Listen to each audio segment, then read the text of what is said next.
Apocalipse capítulo 2, versículo 5. É apenas este versículo aqui agora, de primeiro que nós vamos ler. E eu oro para que realmente, em nome de Jesus, Pai, que não seja eu, mas o Senhor ministrando em nossos corações essa noite.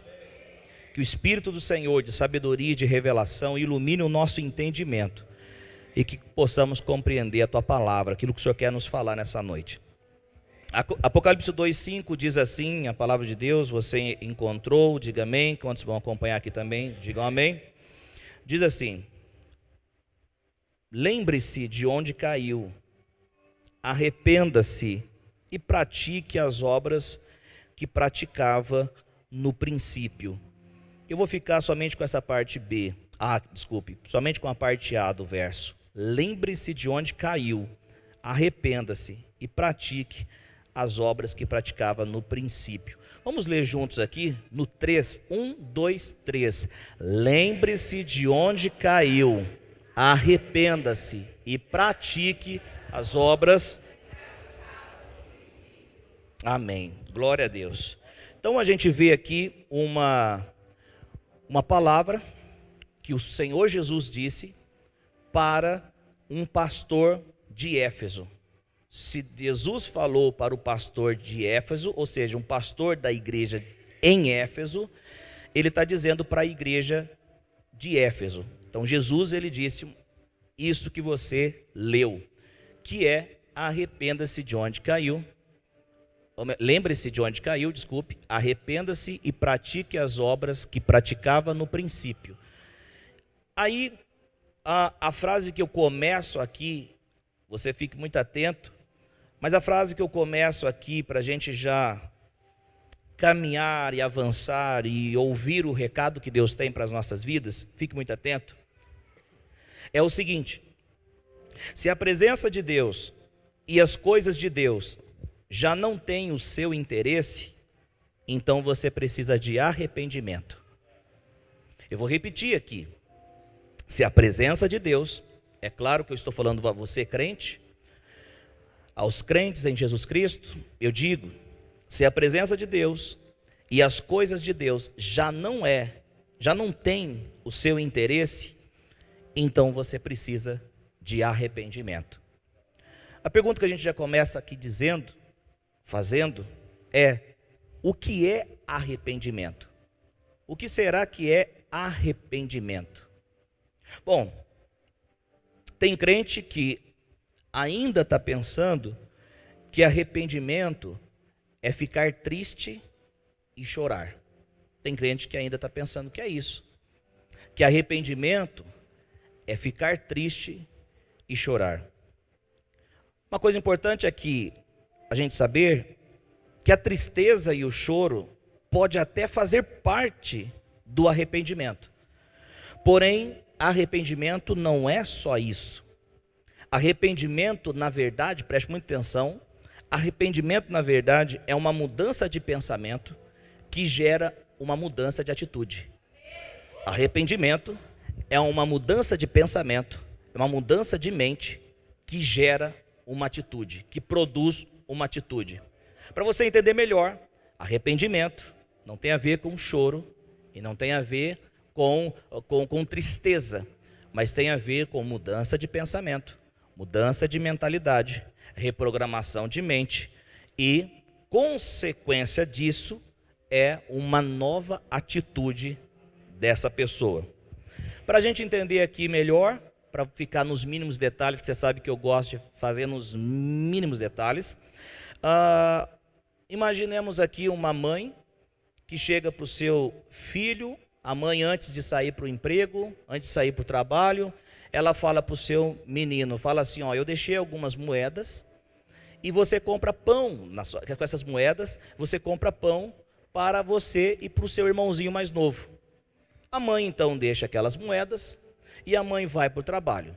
A mãe volta à tarde do trabalho, não vê farelos, não vê movimentação de faca nem de margarina, não vê nada. A mãe pergunta: ô Joãozinho, cadê os pães que eu pedi para você comprar? O Joãozinho, triste, meio sem jeito, meio cabreiro, como a gente fala, O Joãozinho disse: mãe, eu usei o dinheiro para jogar videogame. A mãe fala: Joãozinho, o que você fez? Isso está super errado. A mãe corrige o Joãozinho. A mãe mostra o erro do Joãozinho. A mãe leva o Joãozinho a entender, a reconhecer o seu erro. O Joãozinho então fica triste. O Joãozinho chora a noite toda, fica triste a noite toda. Nem dorme direito, chorando e triste. No outro dia, a mãe vem com uma outra oportunidade. Joãozinho, tem aqui as moedas, compre pão para você e seu irmão. A mãe vai no trabalho, à tarde a mãe volta do trabalho e a mãe pergunta para o Joãozinho onde estão os pães. E o Joãozinho fala que novamente ele acabou não comprando porque ele jogou videogame com o dinheiro da mãe. A pergunta que eu faço para você é: isso é arrependimento? Mas ele chorou a noite toda. Ele chorou a madrugada toda, quase nem dormiu. Mas não tem a ver com o choro. O Joãozinho acabou fazendo a mesma coisa. Então, arrependimento, ele é uma mudança de pensamento, é uma reprogramação na mente para uma nova atitude, para uma nova ação da sua parte. E então, já que você entendeu o que é arrependimento, então eu digo novamente: se a presença de Deus e as coisas de Deus já não têm o seu interesse, então você precisa de arrependimento. Dois tipos de pessoas aqui. O primeiro não é o que eu quero falar, não quero falar para elas, eu quero falar para o outro tipo de pessoas, mas o primeiro é aquelas pessoas que infelizmente nunca tiveram um prazer ardente na presença de Deus. Nunca demonstraram um prazer ardente na presença de Deus. Não é sobre essas pessoas que eu quero falar, eu quero ensinar para o segundo grupo. Mas um remédio para essas pessoas é: chame alguém que nasceu de novo. Chame alguém nasceu de novo, converse com ele e fala para ele explicar o plano da redenção para você. Esse é o remédio. Mas o grupo que eu quero falar é aquele grupo que, infelizmente, é o grupo das pessoas que focaram em Deus no início. Eram fervorosos no início da sua caminhada cristã, no início da caminhada na igreja, no início da caminhada quando ele foi salvo, quando ele conheceu a Jesus. No início ele era fervoroso, no início ele tinha interesse com as coisas de Deus, no início ele gostava das coisas de Deus, ele gostava de buscar a Deus, no início ele estava uma bênção, mas isso só ficou no início. É com essas pessoas que eu quero falar. Então, se tiver alguém aqui no nosso meio, eu acredito que Deus te trouxe aqui para você ouvir essa palavra. Essas pessoas, esses crentes, eles tinham prazer em participar dos cultos e hoje já não tem mais. Esses crentes tinham prazer em falar das coisas de Deus, mas hoje já não tem mais. Eles tinham prazer em assistir uma pregação, mas hoje isso não acontece, perdeu o prazer. Tinham prazer em ler a palavra, em ler a Bíblia, em meditar na palavra, mas hoje nada. Tinham prazer, na hora da oração, na hora que nós estávamos em oração, essa pessoa se concentrava, fechava os seus olhos, levantava as mãos, e era uma bênção, mas isso ficou só no início. Essa pessoa queria estar sempre na igreja, queria estar sempre caminhando na igreja, sempre com os irmãos, mas o que aconteceu? Hoje ela tem ficado, ela se distancia, ela se isola, quer ficar sozinho. No início, o pastor e a esposa do pastor eram estimados por essa pessoa. Ele gostava de estar com o pastor, gostava de estar com a esposa do pastor, ali em comunhão, mas hoje não acontece mais isso. O que será que esse crente não está percebendo? A pergunta que eu faço para você: o que será que esse crente não está percebendo? Esse crente não está percebendo, sabe o que, meu irmão e minha irmã? É que tem coisas que estão atrapalhando a vida desse crente com Deus. Tem coisas que estão atrapalhando o relacionamento desse crente com Deus. É por isso que eu venho como profeta de Deus aqui nessa noite, em nome de Jesus, para que, usado pelo Espírito Santo de Deus, de repente, localizar aonde está o erro, aonde estão as coisas, onde estão, o que está acontecendo, o que tem causado a frieza, e você passar a pensar de uma outra forma, de uma nova forma, e você voltar sendo fervoroso e fervorosa na presença de Deus.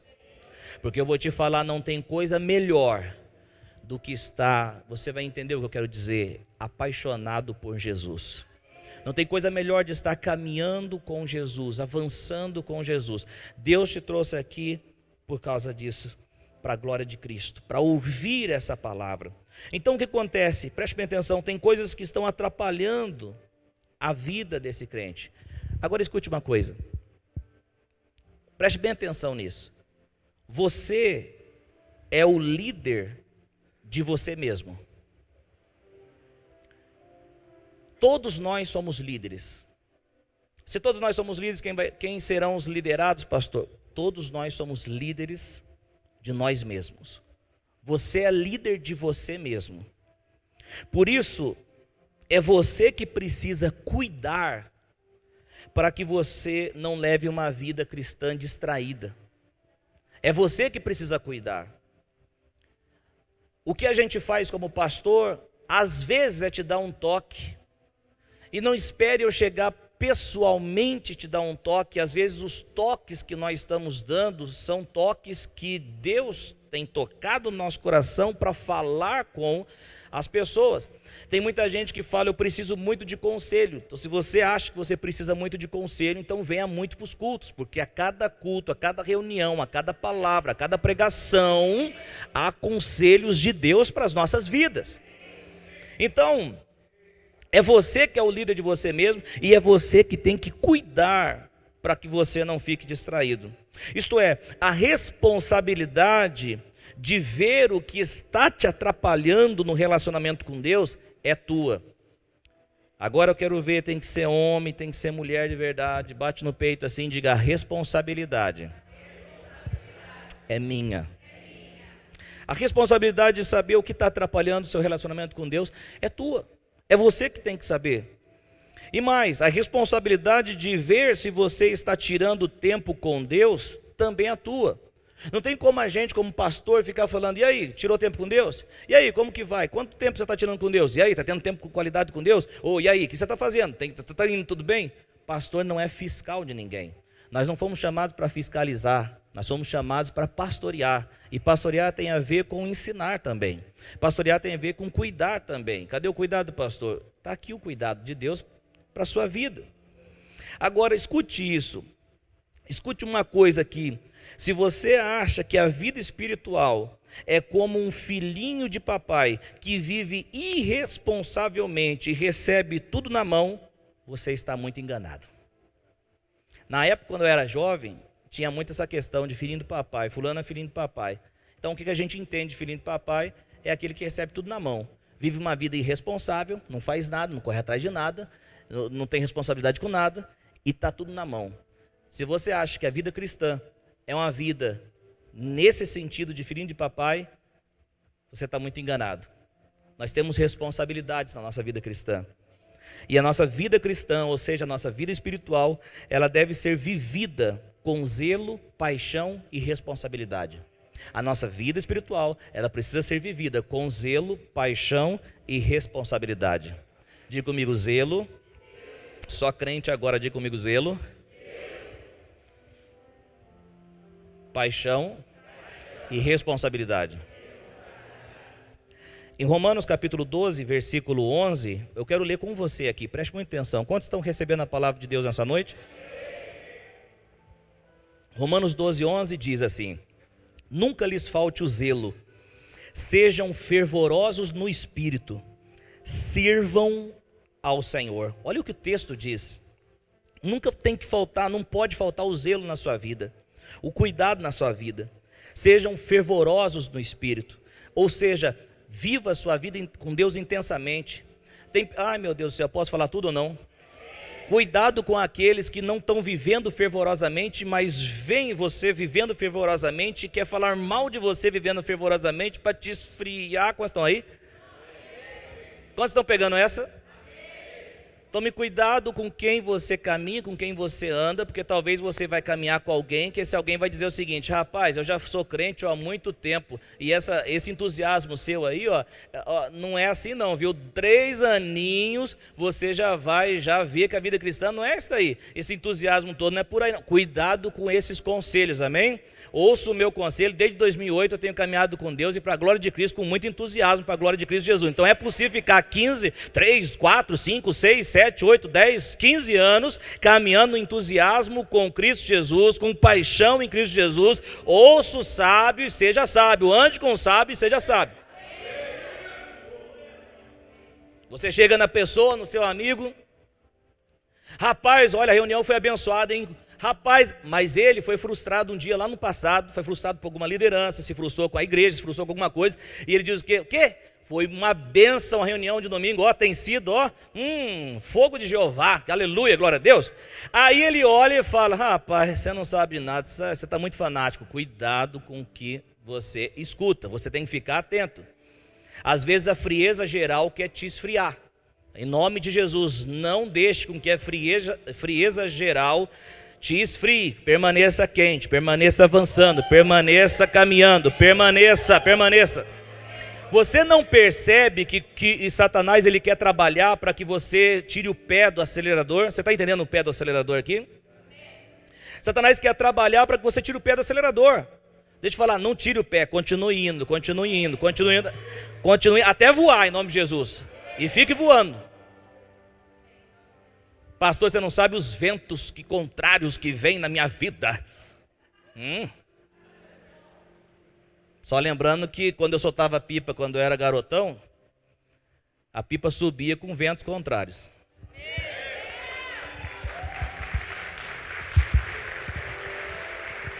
Glória a Deus. Você entendeu o recado. Então, por isso que a Bíblia está dizendo o seguinte: olha, a Bíblia nos ensina que a vida espiritual, a vida cristã, ela não é uma vida de irresponsabilidade.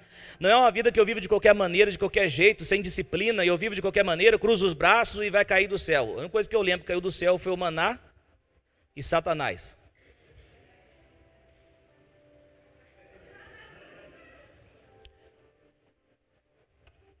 Meu irmão, infelizmente, posso falar tudo ou não posso? Infelizmente, tem crente que... agora vai começar a coxar, hein? Ó o alinhamento, receba. Pega. Infelizmente tem crente que adquire um bem material e já não é mais fervoroso. Lá atrás, eu conheci um que comprou uma CG Titan. No culto, antes de comprar a CG Titan, nada contra a CG Titan, eu tenho uma bis, viu? Você está melhor que eu, você tem uma CG Titan e sair daqui brabo. No culto ele dava glória. Era um momento de louvor, ele estava até aqui, ó. Pastor pregava, ele aleluia, glória. Pastor falava, ele amém, aleluia. De repente sentimos falta do glória dele. Sentimos falta do aleluia dele.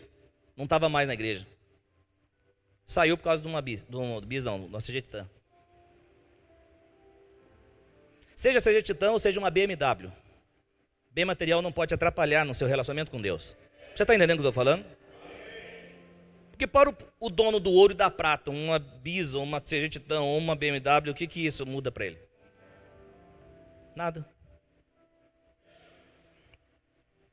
Agora, tem crente que adquire um bem material e não é mais fervoroso. Tem crente que começa a ganhar um bom salário e já não é mais fervoroso. Ele posta até no status o lerite dele. Ganhava 200, está ganhando 250, posta no status. É nóis, partiu para Dubai. Não é mais fervoroso. Dava glória, com 200 reais de salário, ele estava, oh, aleluia, Deus é fiel. Pastor Coutinho falava, eu tenho oração, estamos juntos, pastor, aleluia, glória a Deus, aleluia. Subiu o salário dele, cadê o crente? Já não vem mais. Tem crente que começa a namorar e já não é mais fervoroso. Solteiro está todo culto, solteiro está tudo oração, está todo lugar, oh, aleluia, glória a Deus, está ali. Culto de jovem está aqui, culto de mulheres, ele é homem, mas ele vem também no culto de mulheres, fica lá na frente, mas ele vem. Ele tá cantando, eu quero Deus, quero Deus, quero Deus, eu quero Deus, não importa, arruma namorada, foi, cadê o cara? Não vê mais o cara. Se casa, deixou de ser fervoroso também, entrou na vida dos casados. Estava lá, Senhor, eu quero casar, me ajude, Senhor. Aí casa, aí vê o que é bom para tosse, onde o filho chora, mas não vê. Graças a Deus, casamento é uma benção, amém ou não? Eu não acreditei no seu amém, não. Está filmando. Graças a Deus, casamento é uma benção, amém ou não? Tem as suas batalhas, mas é uma benção. Porque foi Deus que criou.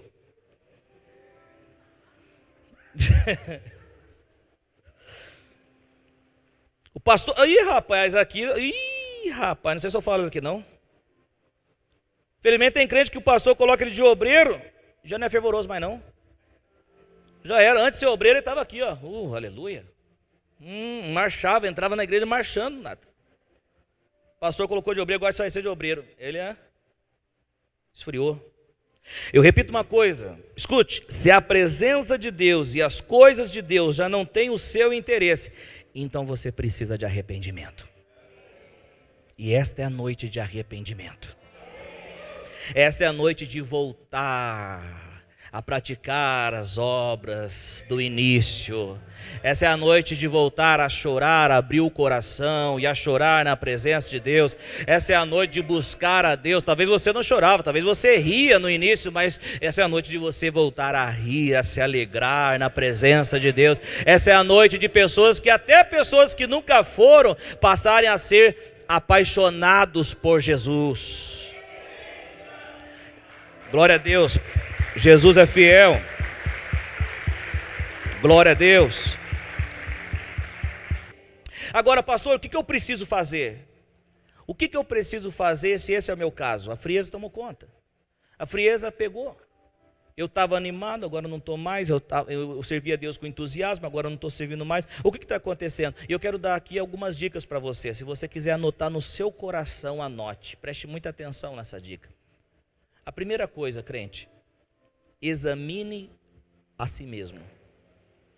Examine a si mesmo.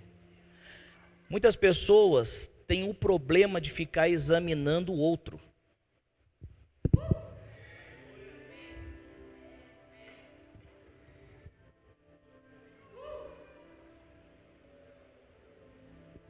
Olha a roupa que o outro foi.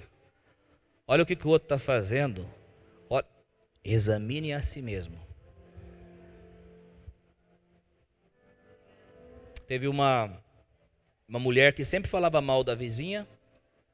Ela falava para o seu marido, alguns conhecem isso aqui, mas ela falava para o marido dela que a vizinha não lava roupa, as roupas toda amarela. Olha lá no varal, lá, toda amarela, toda amarela. Olha lá que roupa amarela. Toda vez essa mulher falava dessa forma. Até que um dia ela disse, marido, aí, as roupas estão brancas. Olha só. Aí o marido falou, não é que eu limpei a nossa vidraça. Tem coisas que você fica olhando no outro, mas você precisa, a dica que eu te dou é examine a si mesmo. Ou seja, verifique o que está sendo prioridade no seu coração. O que você colocou como prioridade no seu coração? Deixa eu dar uma dica para você aqui. Eu sei que às vezes dói um pouquinho, mas eu preciso falar. Tudo que você colocar de prioridade no seu coração, se você é crente em Jesus Cristo, Filho de Deus, se você colocar coisas em primeiro lugar, antes mesmo do Senhor no seu coração, deixa eu falar, essas coisas vão ser abaladas. Cedo ou mais tarde, essas coisas vão abalar. Coloca o namorado em primeiro ponto, vai abalar. Vai. Coloco o dinheiro em primeiro plano aqui, vai abalar. Coloco o meu emprego em primeiro plano aqui, vai abalar. O único que não se abala neste primeiro lugar é aquele que é conhecido nas Escrituras como a rocha inabalável. Somente Jesus deve ocupar o primeiro lugar da sua vida. Então, verifique o que está sendo prioridade no seu coração. 1 de João, no capítulo 5, versículo 21, dá uma olhada comigo aqui como finaliza o livro da primeira epístola de João, capítulo 5, versículo 21. Olha só o que o João diz, olha lá. Filhinhos, guardem-se dos ídolos. Olha, Novo Testamento, apóstolo João, dirigido pelo Espírito Santo de Deus, ele diz para nós, para mim e para você, crente, guardem-se dos ídolos. O que é guardar? Guardar tem a ver com vigiar. Pastor, mas aí está falando, pastor, de imagens. Fazer imagens de escultura e ficar adorando, é isso que está falando. Literalmente você está certo, está falando assim mesmo, literalmente. Literalmente está falando para crentes se afastarem das imagens de adoração.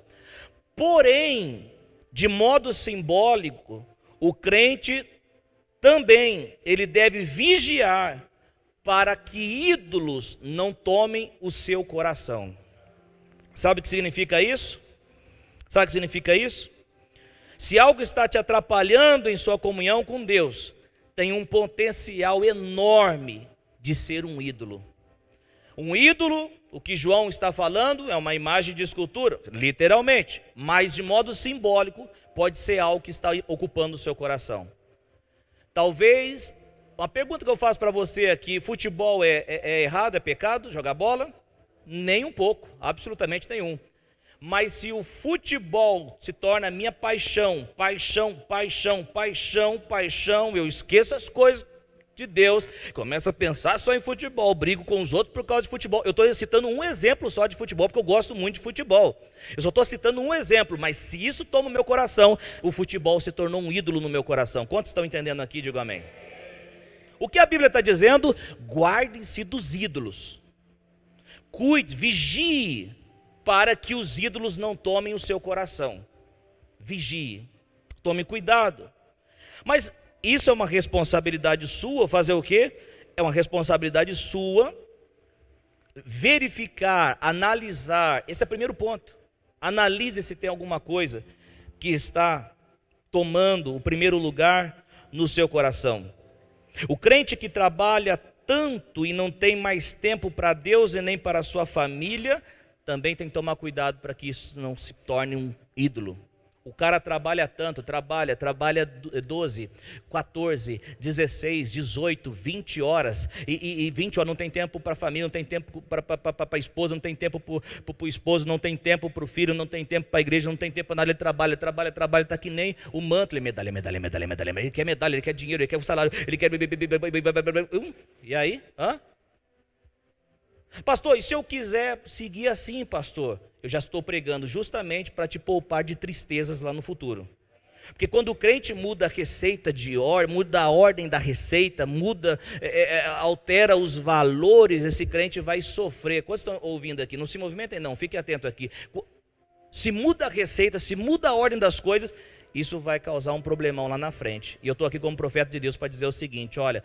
Em nome de Jesus, eu quero que você caminhe bem com o Senhor. Que se você está aqui, dá tempo de você arrepender. Dá tempo de você, esse arrepender você está entendendo. Dá tempo de você mudar a sua atitude. E você colocar as coisas no lugar que elas devem estar. Para você viver, ter uma vida bem sucedida e abençoada aqui nessa terra. O cara trabalha, não tem tempo. A esposa fala, vamos sair, não sai, não tem tempo. Vamos comer o lanche, não, que lanche, sai fora, lanche, eu trabalho. Conquista, tem um monte de dinheiro. Hã? Aí morre.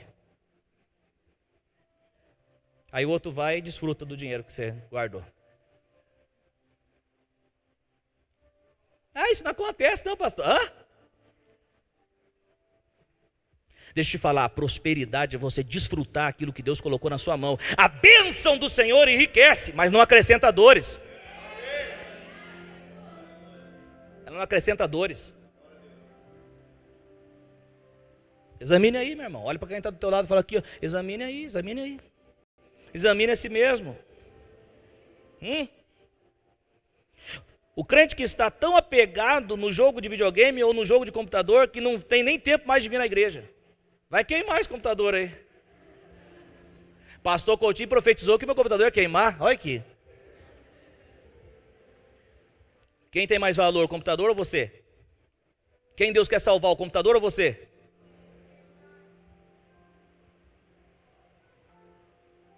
Então, para Deus resgatar o filho dele, pode ser que ele queime algumas coisas.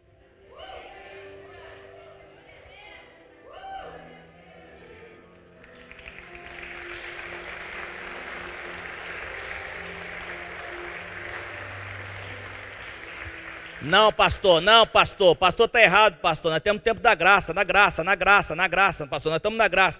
Então vamos lá para o livro da graça. Então, Jesus falando para a igreja, volta no versículo tema que nós colocamos aqui, Apocalipse capítulo 2, versículo 5. Vamos lá para o tempo da graça. Então, aleluia, glória a Deus. Estou pegando fogo aqui, aleluia, glória a Deus. Lembre-se de onde caiu, arrependa-se e pratique as obras que praticava no princípio. Parte B, se não arrepender, virei a você e tirarei o seu candelabro do lugar dele. Sabe o que está dizendo aqui? Essa palavra foi falada por um pastor, foi ou não foi? Está dizendo o seguinte: se você não se arrepender, pastor, eu vou tirar a igreja de você.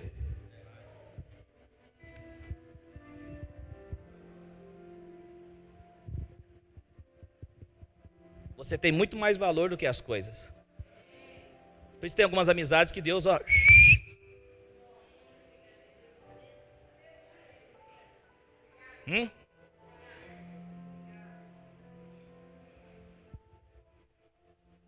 O que está tomando o seu coração? Por que está acontecendo essa frieza? O que está pegando? Meu irmão, examine aí o seu coração. Primeiro ponto, examine. Número 2, ai meu Deus, reconheça que você precisa de arrependimento. Porque não adianta nada você analisar e ver que tem coisas que estão atrapalhando, mas você, não é assim não. Não acredito que seja assim. Tem crente que o Espírito Santo testemunha no interior dele que ele está alterando a ordem das coisas, o Espírito Santo está testificando, o Espírito Santo está falando com esse crente, mas ele endurece o coração. Hebreus 3:15 diz, por isso é que diz, se hoje ouvirem a sua voz, não endureça o coração como na rebelião. Ou seja, quando ouvirdes a voz do Senhor, não endureçais o vosso coração. Agora tem crente que ele faz o quê? O Espírito Santo testifica. Ele fala, não, deve ser coisa da minha cabeça. Tá, você acha que o diabo vai falar para você remover as coisas que estão atrapalhando o seu relacionamento com Deus?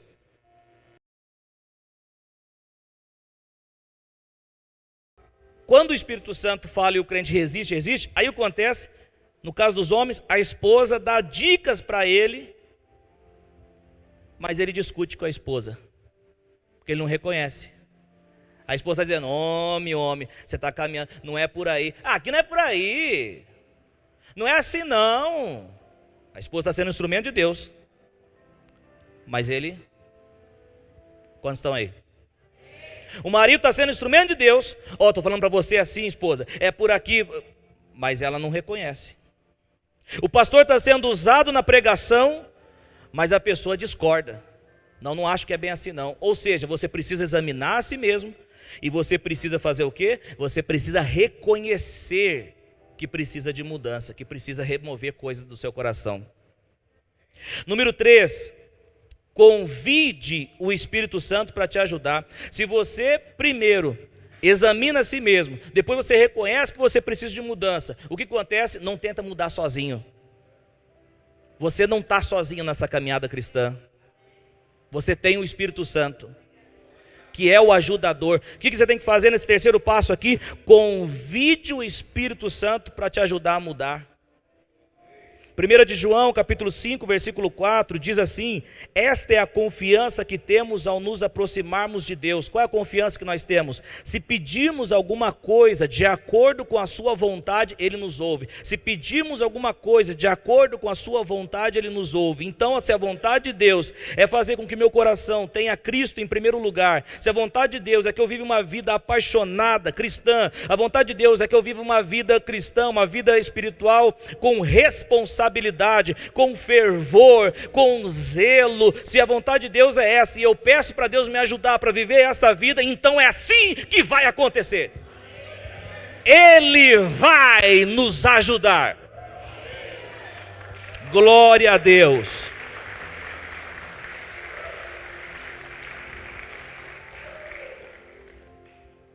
Número 4, comece a se posicionar. Pediu ajuda para o Espírito Santo?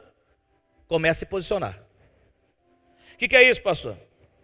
Se posicionar, ou seja, coloque limites nas coisas. Lidere você mesmo. Tenha disciplina. Pediu ajuda para o Espírito Santo, ele começa a ajudar. Aí você tem que fazer o quê? Coloque limite nas coisas. Lidere você mesmo. Tem gente que pede ajuda para o Espírito Santo, mas quer que o Espírito Santo faz tudo sozinho. Ele é o nosso ajuda. Nós precisamos da nossa parte.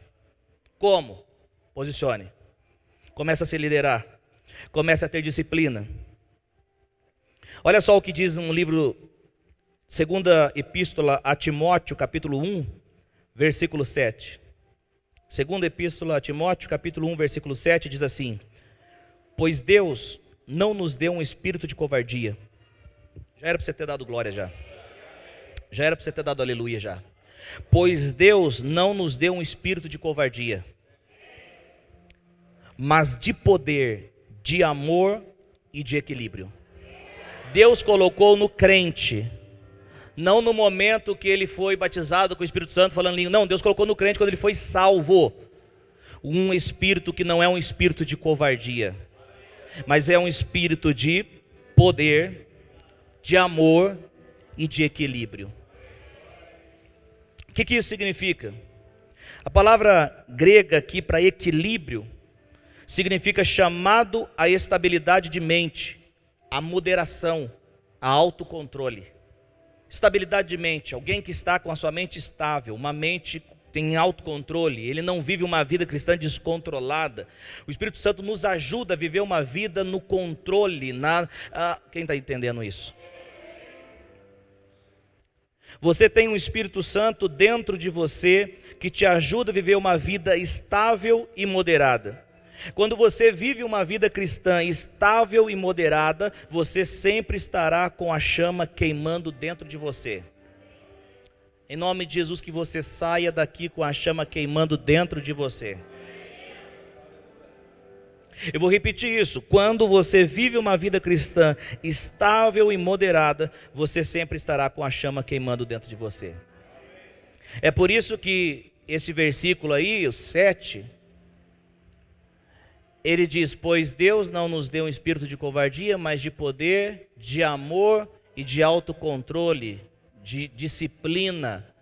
Olha o versículo 6, o que o Paulo está dizendo, versículo anterior: por essa razão torno a lembrá-lo que mantenha viva a chama do dom de Deus. Olha o que o Paulo fala. Eu li o versículo 7, agora eu estou lendo o versículo 6. O Paulo diz para Timóteo o seguinte: olha, Deus nos deu, no versículo 7, um espírito de amor, poder e equilíbrio, um espírito de moderação, de autocontrole. Se você viver, deixar o Espírito Santo fazer com que sua vida seja uma vida de autocontrole, você vai ter uma vida com a chama de Deus acesíssima no seu coração. É por isso que Paulo fala no versículo 6, torna a lembrá-lo que mantenha viva a chama do dom de Deus que está em você, mediante a imposição das minhas mãos. Paulo, em outras palavras, está dizendo para Timóteo o seguinte: eu quero que você mantenha o seu coração em chama.